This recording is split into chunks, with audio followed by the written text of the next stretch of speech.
first stop, Arima, and our African visitors, greeted by the mayor and the waiting crowds, had their first impression of Trinidad's indigenous cultural expression when the pulsating beat of the steel bands talked of our common heritage of drums.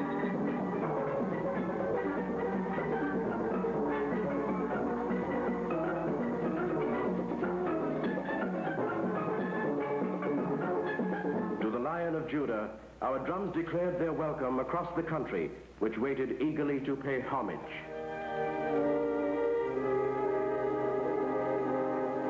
In Port of Spain at the Memorial Park, the Emperor, in a stately and sympathetic gesture, laid a wreath for the young men of our nation who died for the beliefs he himself has stood for on world platforms.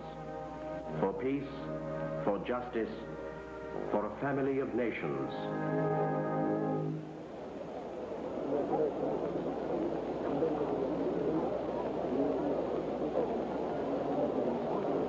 In these critical times, the words of this world figure of peace assume great significance. In his native tongue, Amharic, His Imperial Majesty speaks to our Parliament and nation.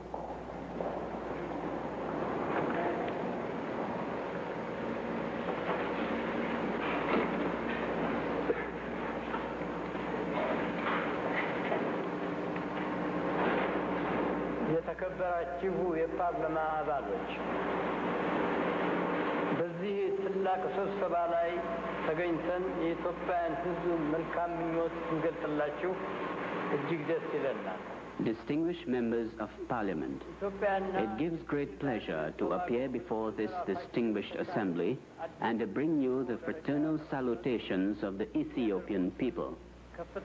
The peoples of Ethiopia and Trinidad and Tobago are today joined in a massive and a continuous effort to create for themselves a new and a better way of life. They face many of the same problems.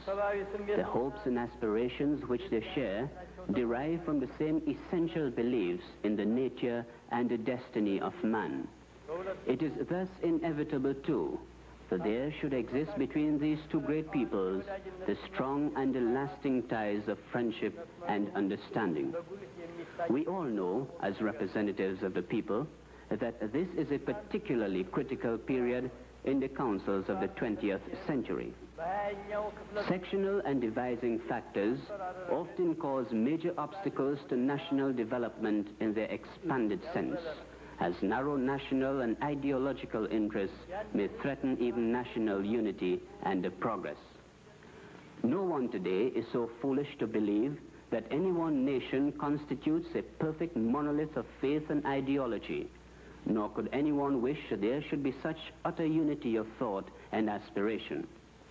The systems of government which have sought to impose uniformity of belief have survived briefly and then expired, blinded and weakened by excessive reliance upon the supposed infallibility.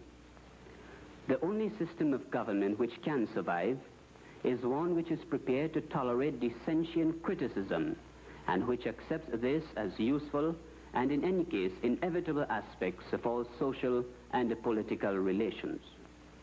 The tolerance of dissentient criticism within the government proceeds from a singular social phrase, that the government exists to serve the people generally.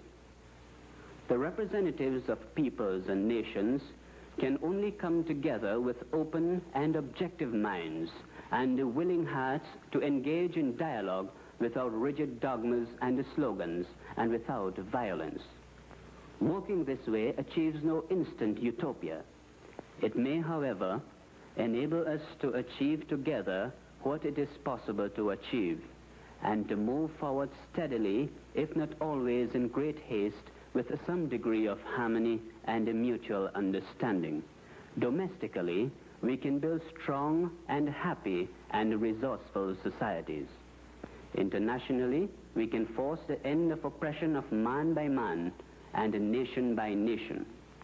We can bring about peace, security, and mutual trust which will open the way to the greater human achievement for which the needs of mankind now cry out. Distinguished members of Parliament, permit me to take this opportunity to express my heartfelt gratitude for the reception that was accorded me by the people of Trinidad and by the government and Tobago, which we are going to include in our visit. I hope will serve as an example for strengthening relations among nations that are dedicated to the same essential voice. Thank you.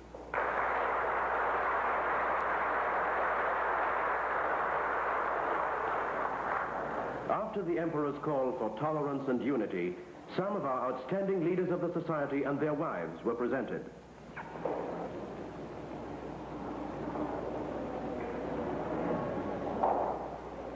The Prime Minister, Dr. Eric Williams. Dr. Patrick Solomon, Deputy Prime Minister and Minister of External Affairs, and Mrs. Solomon. The Honorable Gerard Montano, Minister of Home Affairs.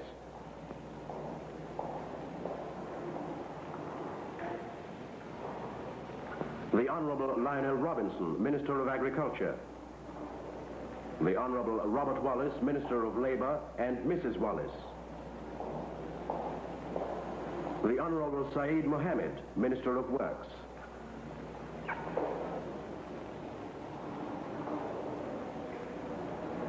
A momentous and historic occasion in the Parliament of Trinidad and Tobago.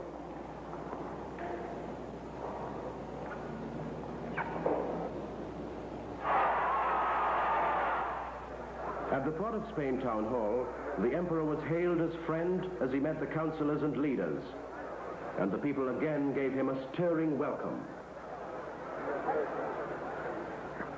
Our royal visitor viewed an exhibition of our agricultural and industrial products, the produce of our land proudly displayed to His Imperial Majesty and royal party.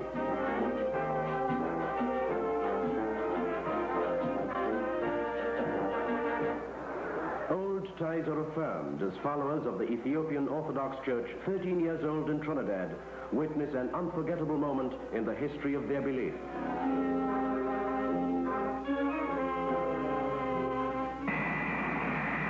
And so to Tobago.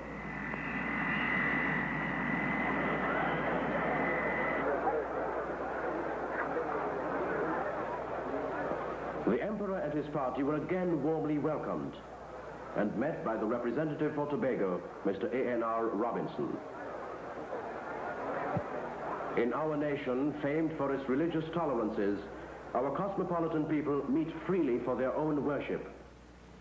His Majesty graced with his august presence the biggest event in Tobago, the Mass conducted in that island's Ethiopian Orthodox Church.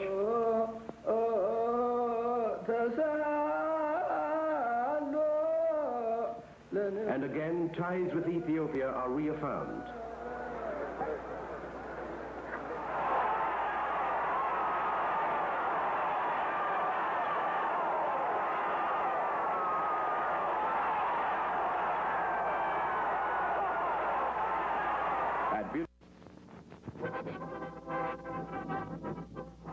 Our second royal visitor, His Imperial Majesty Haile Selassie, Emperor of Ethiopia, Rastafari, Lion of Judah, and King of Kings.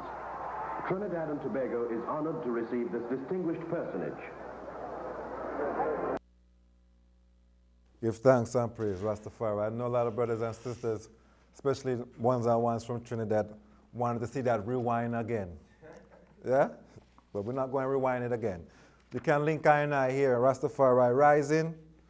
Yeah, you can tune into www.rastafarirising.com and get any of the lectures, any of the shows, Rastafari Rising. Just link I and I. You can get any of those things right now. You see? And remember, tune in to www.rastafarirising.com. You see? And you can tune into the latest page on our website, and you can get all the latest information